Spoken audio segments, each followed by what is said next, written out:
Okay, so today I am going to make my favorite spaghetti sauce in my Insta Pot. I have it on saute right now. What I'm going to do is saute my onion, and where did my garlic go? And my garlic in the Insta Pot. I like to put my cutting board close to whatever pot I'm working in so that I'm not transferring vegetables across my kitchen. For this recipe, you're going to need two 12-ounce, 28-ounce cans of San Marzano. I like this brand of tomatoes. A tomato paste, about 2 tablespoons of honey to sweeten it, and about a cup. You could do balsamic vinegar, or you could do a good dry red wine. Oh, dang. I want to show you guys one of the things that I do to make kitchen cleanup easier is that I always have like a trash bag close by. So when I'm chopping vegetables, the trash can go right in there. And that when I'm done cooking whatever I'm cooking, I just bundle up the bag and put it in my trash can, which is like over there. Okay, so over here I have my onion sauteing in the pot. I did 1 large onion. You know, one thing about cooking things like this as opposed to baking is your measurements aren't that important. And onions have no calories, so, you know, go bananas, have onion, add flavor. So that's sauteing. You always want to do your onions before your garlic because your garlic will burn faster than your onions, and we don't want burnt garlic. Over here, I have my garlic that I'm going to chop. I think the original recipe calls for like 2 or 4 garlic cloves, but this is how I make it my own. My best friend and I were talking about this the other day, about how we look at recipes and we can never just leave them alone. And we were like, if it calls for 2 garlic cloves, we do 6. Because we like flavor in our food. We don't like bland food. And one of the things that has helped my husband and I eat healthy is that I've learned how to make healthy food flavorful. And I hope I get to teach you guys some of that. I think the Insta Pot, just in the first week that I've had it, really helps infuse things with flavor. So now that my garlic's in the pot, I'm going to add my tomato paste. I have organic tomato paste. You don't have to use organic, but you do want to put the best possible things in your body. I have my garlic going in there, and so I'm just going to add the tomato paste straight from the can. So you want to cook the tomato paste with the vegetables at the bottom of the pot and let it kind of get dark. Yeah. Can you see with all that steam? Yeah, my glasses are fogging up while I'm doing this. But you want to let the tomato paste get kind of dark down in there. It gives it a good, rich flavor. I like things to be kind of on the hearty. Things like my spaghetti sauces. You build flavor through sauteing and cooking things. And getting depth in there. And so now you see that stuff at the bottom of the pot. We're going to lift it up and infuse more flavor by adding some balsamic. And when we put it in here, the vinegariness of the balsamic, and you can see I don't measure. Nope. Every batch of this I make is a little bit different because I don't measure. Probably between a cup and half a cup. I just kind of feel it. You know, like I said, I use recipes as a guide, and then I just kind of cook. Especially after I do something a few times, then I just see how nice and dark it is. I'm just going to cook off the vinegar content of it and just leave the dark sweetness of the balsamic behind.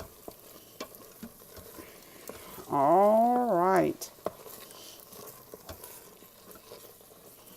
And at this point, I'm going to open up those big cans of tomato sauce, and I'm going to add them to the pot and add all the finishing touches to the pot. And I'll show you as I do that. And then I'm going to turn it on and just let it pressure cook my sauce. Okay, so I have 2 cans of whole peeled tomatoes in the pot.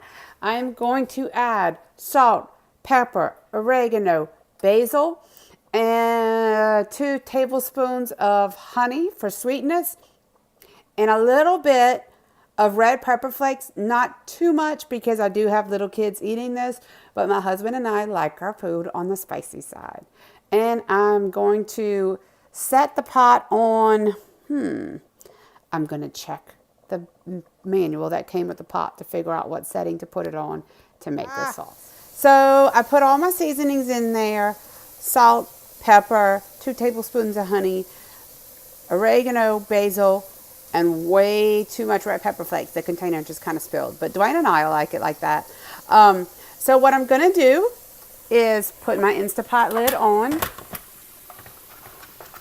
Y'all remember, I'm still new at this Insta Pot thing. Okay, here we go. Putting the lid on one-handed. Put the vent on. Close your cabinet, Renee. And we want to go manual.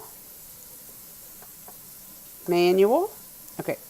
Cancel. Manual. Adjust to high. No.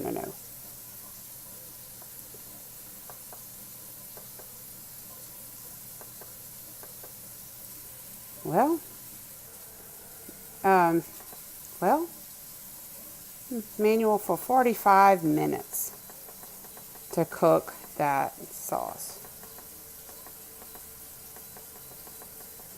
And I usually, I think we could probably do 30 minutes.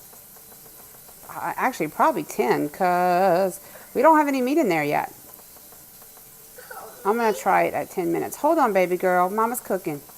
Okay, so we're going to cook this on manual for 10 minutes because we don't have meat in it.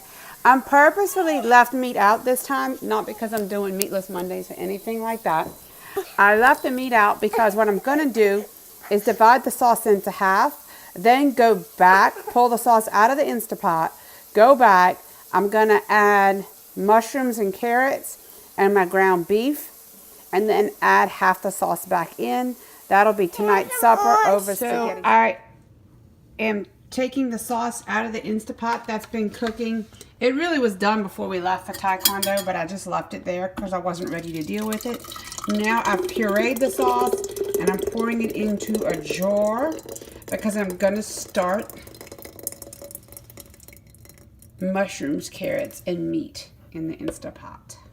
Okay, so I've pureed the sauce. I've got veggies going in here. I've got 2 carrots, a handful of mushrooms, and about 3 stalks of celery sauteing in the bottom of this pot. I'm about to get my ground beef and put it in. We've been buying the Kirkland's organic ground beef. It's 80%, 85% lean. It's raised without antibiotics and growth hormones. The quality of our food, again, is really important to us. I'm going to go ahead and add the ground beef into the pot with a little more black pepper and pink Himalayan sea salt. So I am going to add in my pureed sauce to the meat. I hope the blade doesn't come off. I'm trying to video this with one hand. Oh. I've got everything in the pot. I'm going to put the lid back on. It makes nice pretty noises, so you know you've gotten it. So I'm going to go meat stew. Meat stew. We need less time because the guide says that meatballs take 10 to 15 minutes. So I'm going to do 15 and see what happens. I'm sure it'll be fine since this is ground meat. I haven't made it into balls, but there's a little bit of it that's still a little frozen. I'll see you guys in 15 minutes. So my sauce is done. It smells super yummy. I have a bowl of spaghetti squash here. I do it in the microwave. I microwave them. They kind of look at the size, 4 minutes. Then I slice it open, put it face down on a plate, do about 4 more minutes, and then I scoop out the seeds and fluff the insides out with a fork. And it's like no calorie noodles. I mean, you can't get any easier than that. The hardest thing is actually finding a spaghetti squash. Okay, so what I'm going to do is fill my green container up with sauce. Let's see if I can do this. So I'm just going to top it off here. And then I'm going to put a little goat cheese on top because I still have a healthy fat left for the day. And I'm going to eat that up. Yes, I will. Y'all have a good evening. I hope you enjoyed this video. And let me know if you make this healthy meat sauce bolognese at home.